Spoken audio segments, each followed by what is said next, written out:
Yeah, you want to text that word to 985-260-8411.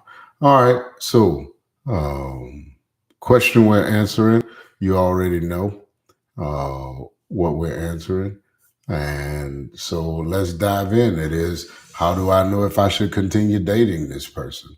And again, tag somebody who's single, tag somebody who you who's dating, because yeah, it's about to go down. Yesterday we talked about how, man, number one, you should probably rethink dating the person you're dating, or ending that relationship if you see a couple of red flags. One red flag that we talked about is, are they pursuing Jesus? Are they pursuing Jesus? And I got a question yesterday that came in while we were doing while we were up, and I want to speak to it. And the question that came in was, well, Pastor, if I started following Jesus after I started dating this person, and now I'm following Jesus and they're not. What if I began my journey with Christ while still in a relationship? I really care about this person, and I've noticed that we often find ourselves in conflict. They said, excuse me, oh boy. They said, I'm passionate about my faith, talking about church and inviting them to join me, but it feels like I'm constantly begging them to come with me. I wish we could share this part of my life together, and I hope they can understand how important it is to me. Uh, I would say to you that in that situation, uh, let me tell you what not to do. Okay. Um, if this is a person who you've been dating, and I would probably need more particulars, but you found Christ after you started dating this person, and now you're in this situation where you sound like you say you really care about them, but you also really care about this new relationship and pursuit you have with the Lord. I would say to you more what not to do, and that is, don't move forward. Do not move forward. In other words, don't take the next step with someone who you know is not pursuing Christ. Uh, I'm gonna at least hit the pause button and not move forward. And one or two things is gonna happen. As you grow and mature in your relationship with Christ, either God's gonna win their heart, or God's gonna bring you to the point where He might say, "This is not the person for you to move forward with." Or God could end up using you to win that person to Him. He could end up using you to win that person to Him. And so what I would say to you is more of a what not to do than it is a what to do. I would say don't move forward. Hit the pause button, and don't be afraid of that, because God's gonna He's gonna show you what to do. I'm sorry, I just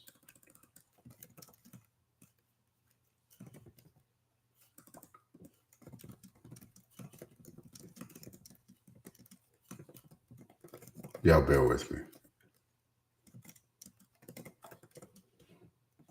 For some reason it just kicked me off just now on my personal page. And so we're getting back on. All right, there we go. Yeah, so I would say what not to do. Don't move forward. Uh, don't move forward. Just hit the pause button and pray and seek God and ask God, what should I do with this?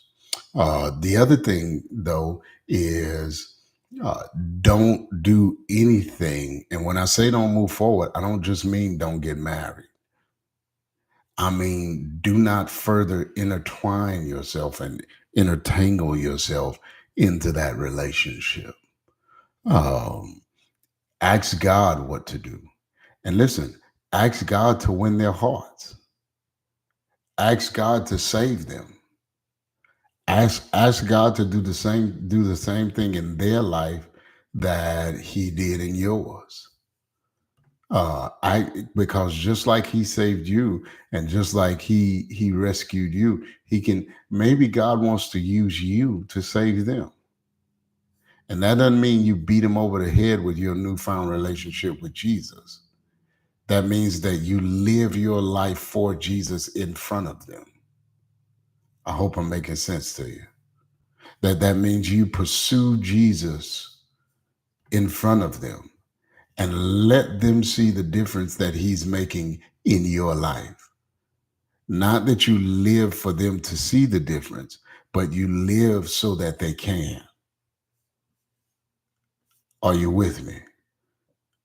And so that's what I would say to you.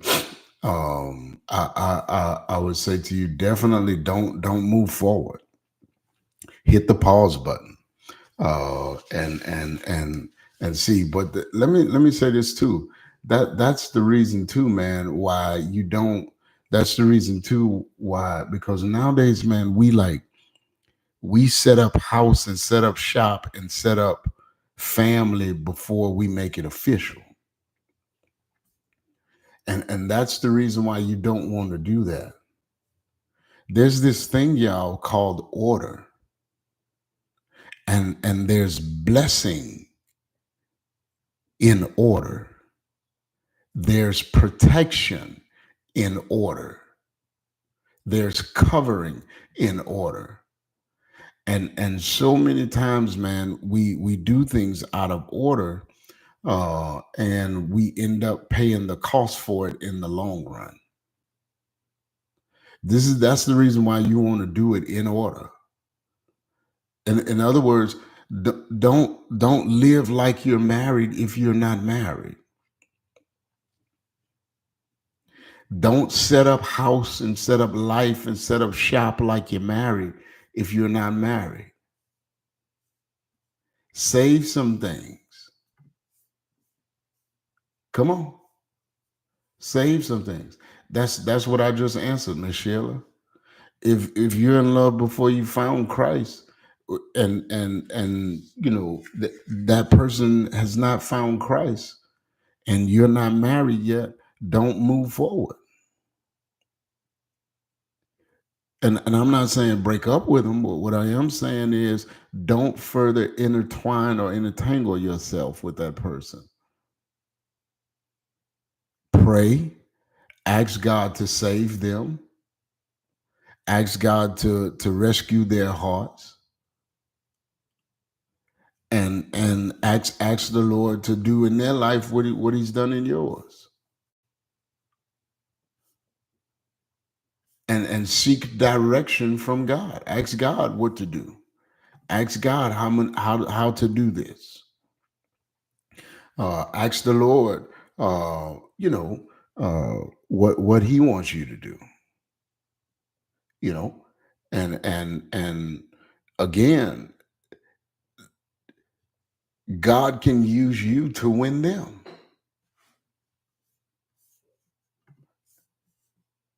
But the biggest thing is, now that you know, and now that you realize that you have this relationship with the Lord, and you're learning and you're growing and you're passionate about it. Don't further dive into that relationship or into that situation than you already are before you get direction and counsel from the Lord and before the Lord wins their heart. And so that's how you do that. That's how you do that. You hit the pause button and you seek the Lord. Ask him what he wants to do, and you don't move forward. And part of this is you learning to trust God, learning to trust him, learning to trust that he's going to take care of your heart and he's going to take care of your mind. Come on. And it's all in the learning. So that's what I would do with that. But how do I know, Pastor, if I should end the relationship? Well, we talked yesterday. Are they pursuing Jesus? And let me say this to you too. I have to say this, and I thought about this when I got off the line yesterday. And I gotta tell you this, man. Uh, a lot of times we feel like God is limiting us because of what he tells us not to do.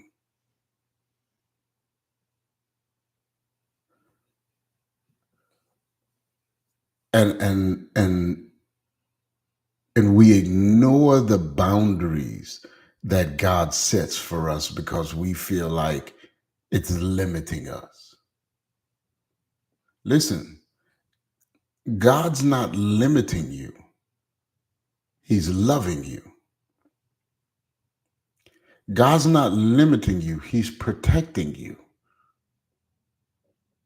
Stop allowing the enemy to tell you that because God tells you to stay within these boundaries, stop allowing the enemy to tell you that he's limiting you when he gives you boundaries.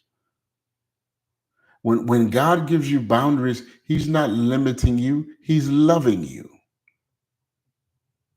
Listen to me good. Listen to me good. Love sets boundaries.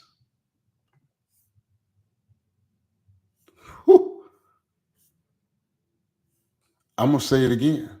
Love sets boundaries.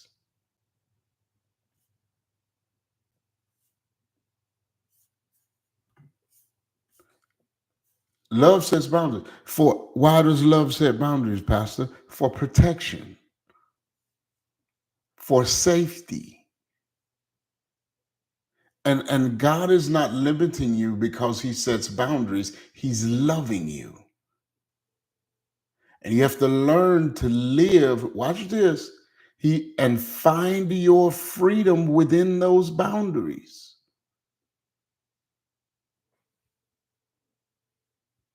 We tend to equate freedom to a lack of boundaries. And listen, that's an inaccurate assessment of freedom. We having freedom does not mean not have boundaries. Having freedom does not equate to not having boundaries.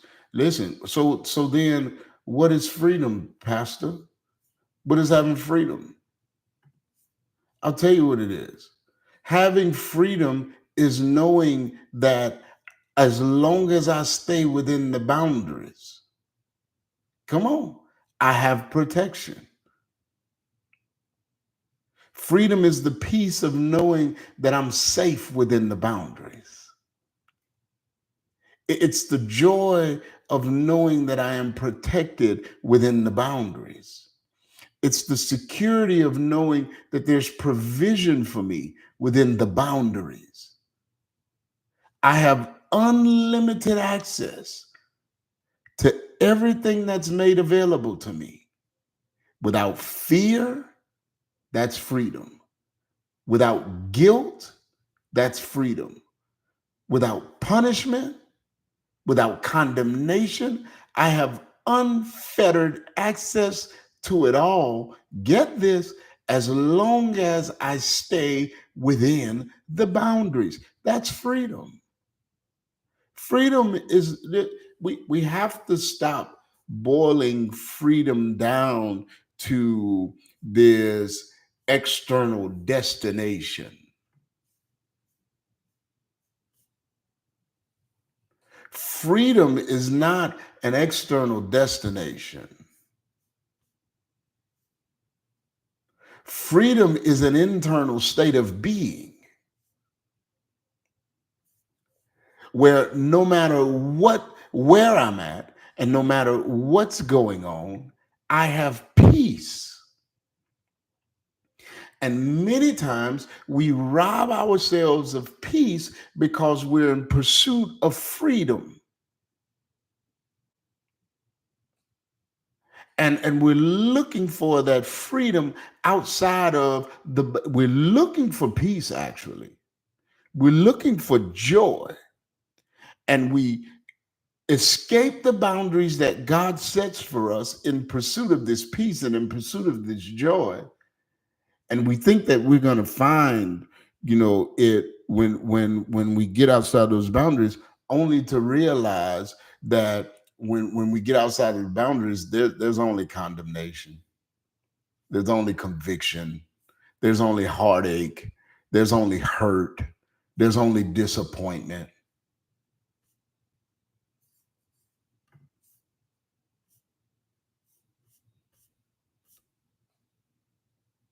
Come on. And so we do things, get outside of the boundaries that God sets for us. We do things like we put people in the place that God has reserved for only Himself. We allow ourselves to hook up relationally, romantically with people who are not pursuing Jesus Christ. Watch this. And what we do not realize, you ever thought about this? You ever thought about this? And this is the danger when they are not pursuing Christ. The danger when they are not pursuing Christ is that if someone does not have a relationship with Christ, they belong to your spiritual enemy. And this is going to be heavy, I'm just telling you. And when they belong to your spiritual enemy, in the same way that God uses you, your spiritual enemy can use them. Ooh, that's heavy, Pastor.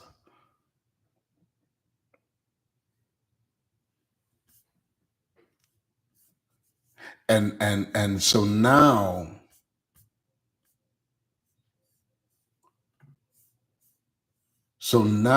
just like God uses you, your spiritual enemy can use them. Come on. So now you've moved your enemy into your house.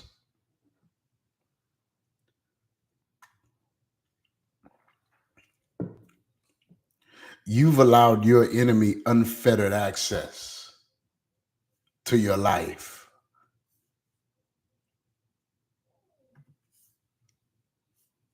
And again, I'm not demonizing them.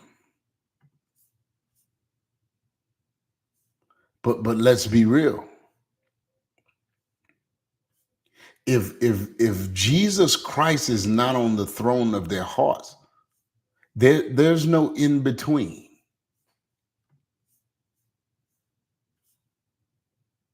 Come on.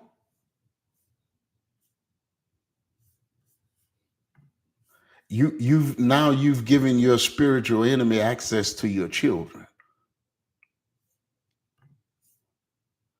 Woo. Pastor, that's scary. That's heavy. That's reality. I know it's not comfortable. But at some point we got to face the truth. We got to face reality. And I'm not trying to scare you. I'm trying to point out the importance. That's why God tells us don't be unequally yoked. And for some of us, you ready for this? For some of us, you can't figure out why you don't have peace.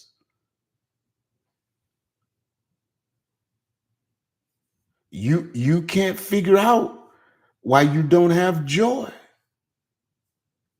You can't figure out why is there so much hell in my household? Because you brought hell in. You gave hell access. Woo!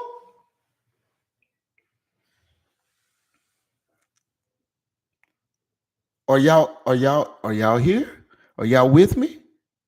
Are y'all getting it? I need to see some comments. I need to know.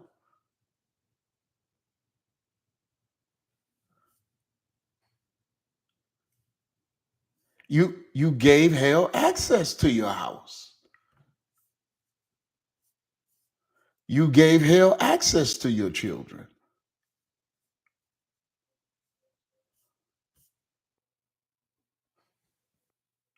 Come on. I know this is heavy, but I just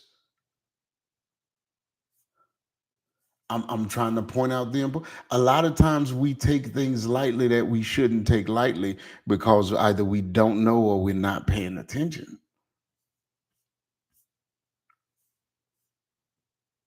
And the last thing you want to do, think about it. If God doesn't have their heart, your spiritual enemy has their heart.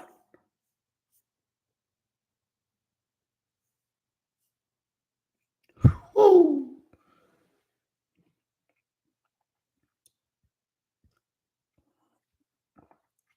That's why he says, don't be unequally yoked.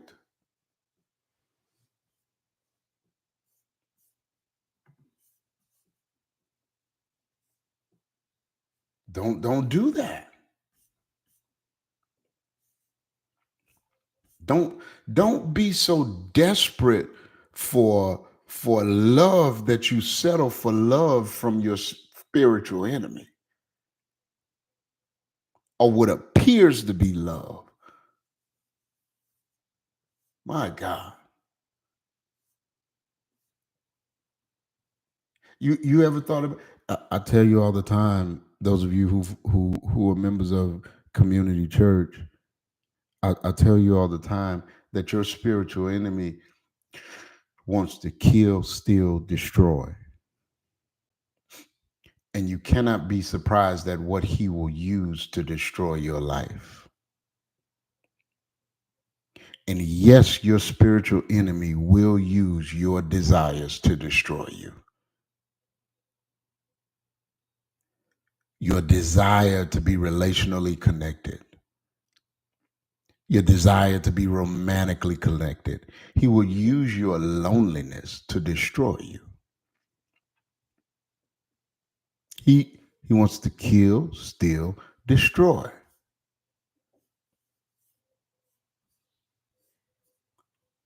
So you cannot afford to get so desperate for attention and so desperate for romance and so desperate for connection that you give hell and all out access to your life. You ever, and listen, I'm speaking from experience, man, because I remember being single and I remember letting myself go there with people or with someone, and I was sold out for the Lord at this point, man. Like at one point I was single and like I was just sold out for the Lord. I had started preaching and like I was on fire for Jesus. But I really, really, really, man, I really wanted to be married. I really wanted, like, I was a young man, and y'all, when you're young, y'all, I ain't gonna even go there, but y'all know you got needs, and Jesus, I got needs, and I need my needs to be met, Jesus.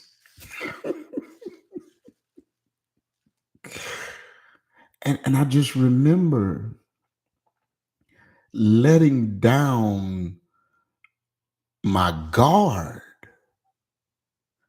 compromising my values, and settling for people who talk the talk, or people who were not following him. And I remember, especially in one particular case, where like my peace, like where I had peace before, all hell broke loose in my life.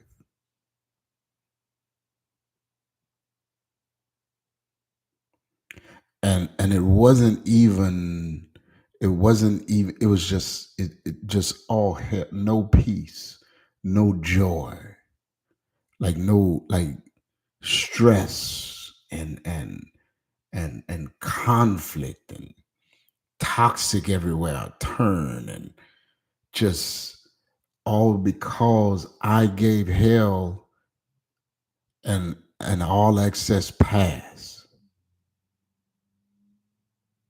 because I linked up with someone who wasn't linked up with Christ.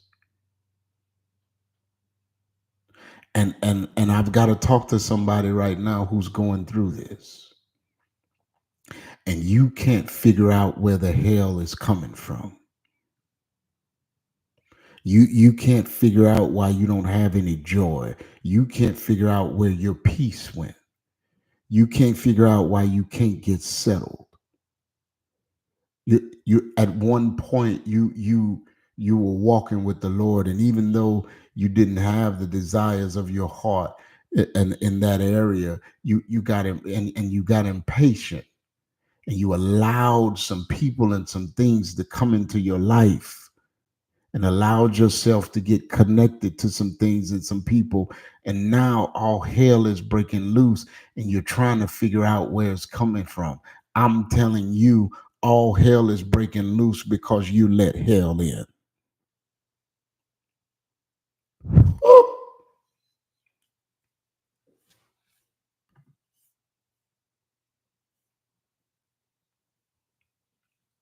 Are y'all still here? You can't let hell in and expect hell to not want its way.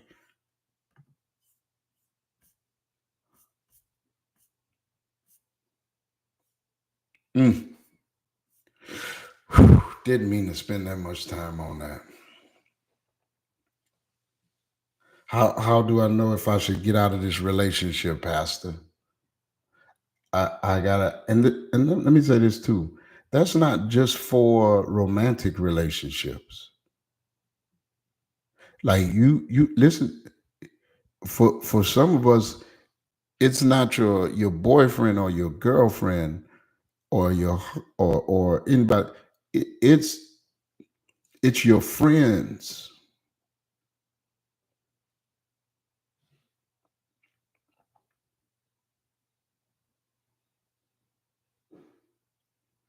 It's the toxic people. Let me move on. Another way I know that I may be able to reconsider being in this relationship is if the people who love me,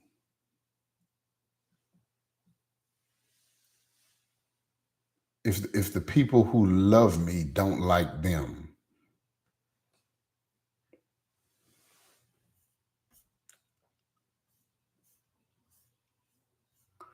If the people who love me don't like them.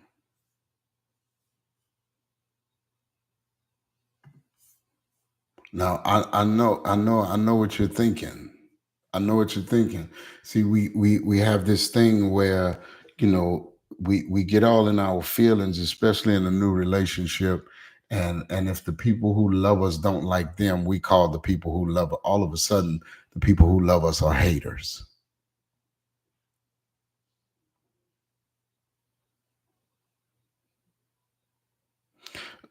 But just because the people who love you are not as impressed by what you're impressed by, are not as excited about what you're excited about, that doesn't mean they're hating.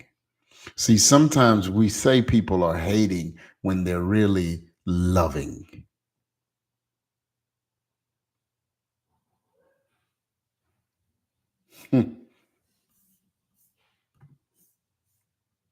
Just because they are not saying what you want them to say about that person doesn't mean that they're hating. Sometimes it's not hate, it's tough love.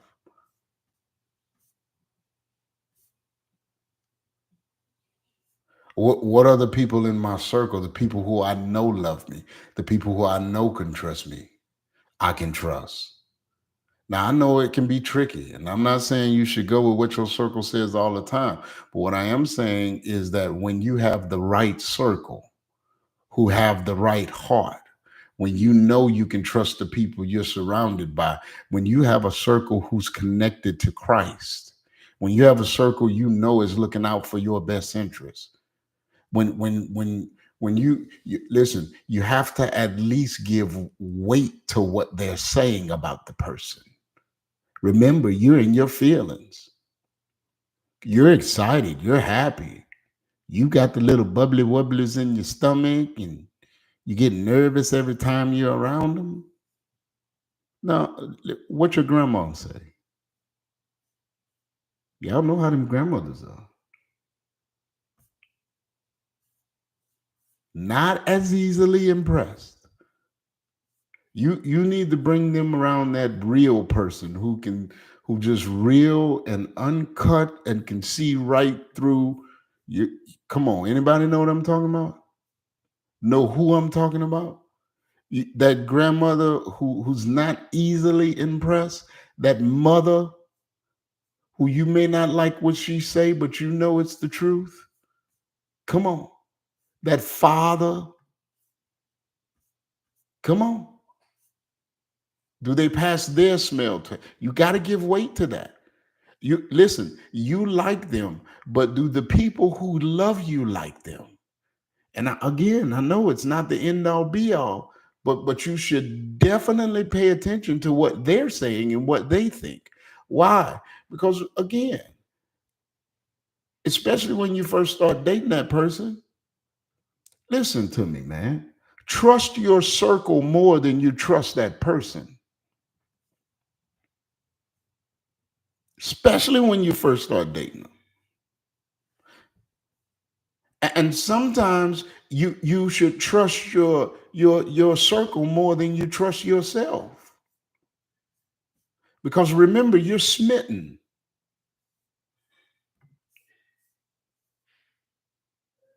You're smitten. You can't get over she's fine. Oh my God, she's so fine. Lord have mercy. She fine.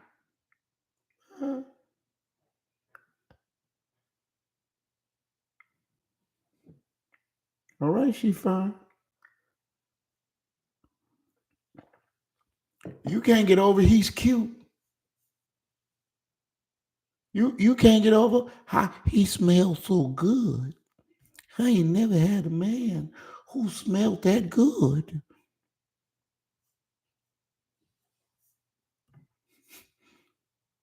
Come on. How he walks. See, your feelings are heavy right now. Your emotions are going crazy. So rationale is not where it needs to be. So sometimes I have to check myself and ask someone who I trust, do you see what I see? What do you see that I can't see? Am I seeing what I think I'm seeing or am I tripping? Do the people who love you like them? Find out if they like them. And not just do they like them, but do they like them for you? Come on. If your mama who you know is a Christ follower don't like them, Your best friend who's a strong believer doesn't like them. Your grandma is picking something up off their spirit. Come on, nobody,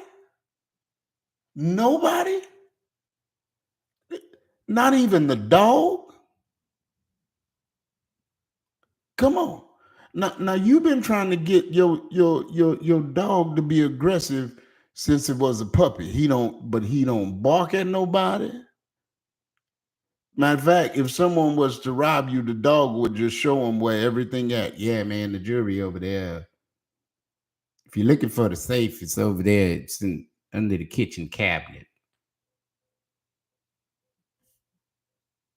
Dog just not aggressive at all. But every time, every time he come around, dogs start growling.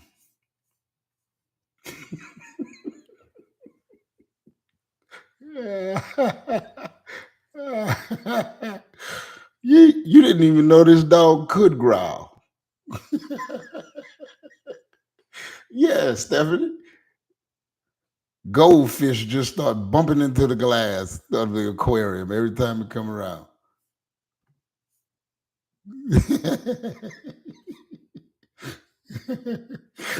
Ah, that's a red flag. Yeah, I'm sorry, but my fish don't like you. You gotta go. Oh, the Bible says this in Proverbs 27:9. I'm gonna let you go. It says the heartfelt counsel of a friend is as sweet as perfume and incense. You listen, when your feelings get involved, especially at the outset, you got to listen to the people you trust. And when they point out something that they see that you can't see, you got to pay attention. Don't just say, well, I don't see that and dismiss it. Because again, sometimes you're not going to see it because your feelings are through the roof.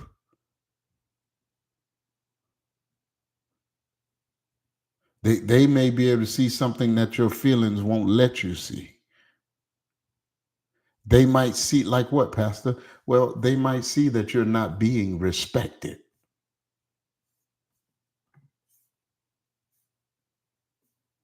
Come on. They might see that that person cares too much about themselves to care enough about you. Woo!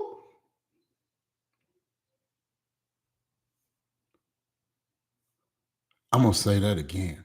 They might see that that person cares too much about themselves to be able to care about you. They might see that that person is controlling. Come on. That they're pulling you away from purpose.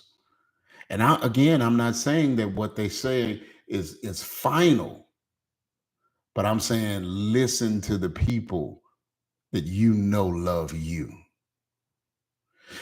I'm gonna give you one more.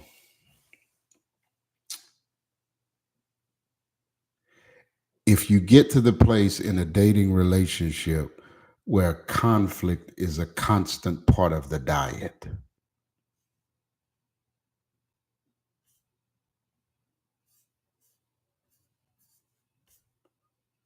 where conflict is constant.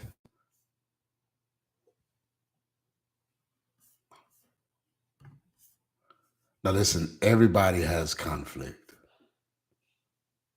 Everybody who dates has conflict. Everybody who's married has, all couples have conflict. But let me say this, if fighting is normal in your relationship, if y'all break up and then make up, and then y'all fight and then break up again and then make up again, come on.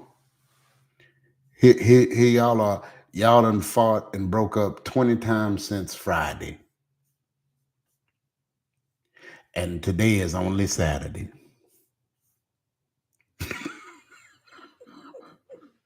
I'm gonna pick back up here tomorrow. Come on, huh? Y'all, not y'all ain't married,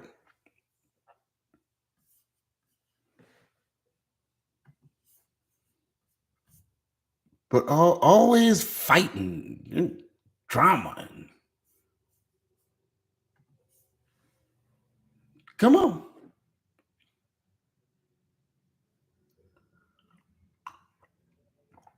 I'm gonna pick back up there tomorrow. Y'all mind if we do this one more time on how to know if you should stop dating them? Y'all mind? Would y'all give me one more day with this? If you'll give me just one more day with this, because I got a couple more. I want to dive into this one on this one, and then I got something else I wanna point out to you. But if you don't mind if we circle back tomorrow, y'all mind? Can we do it again tomorrow? We're gonna spend one more day with this, man, because I feel like this is helping. I feel like this is helping. So we're gonna spend one. And listen, I know that on my personal page, um, that it went out and we had to restart it. So if you share it on my personal page before, if you don't mind going and sharing it again, I would appreciate it. And um, yeah, and if you haven't hit the share button at all, I'd appreciate it if you would. Pastor, I got a question. I thought of a question while you were teaching that I want to ask. How do I ask it? Text the word ask to 985-260-8411. Pastor, this blessed me. I want to bless you. I want to bless the ministry. How do I do it? Text the word give to 985-260-8411.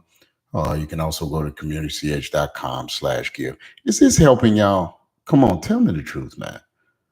Is this helping you? Is this helping you?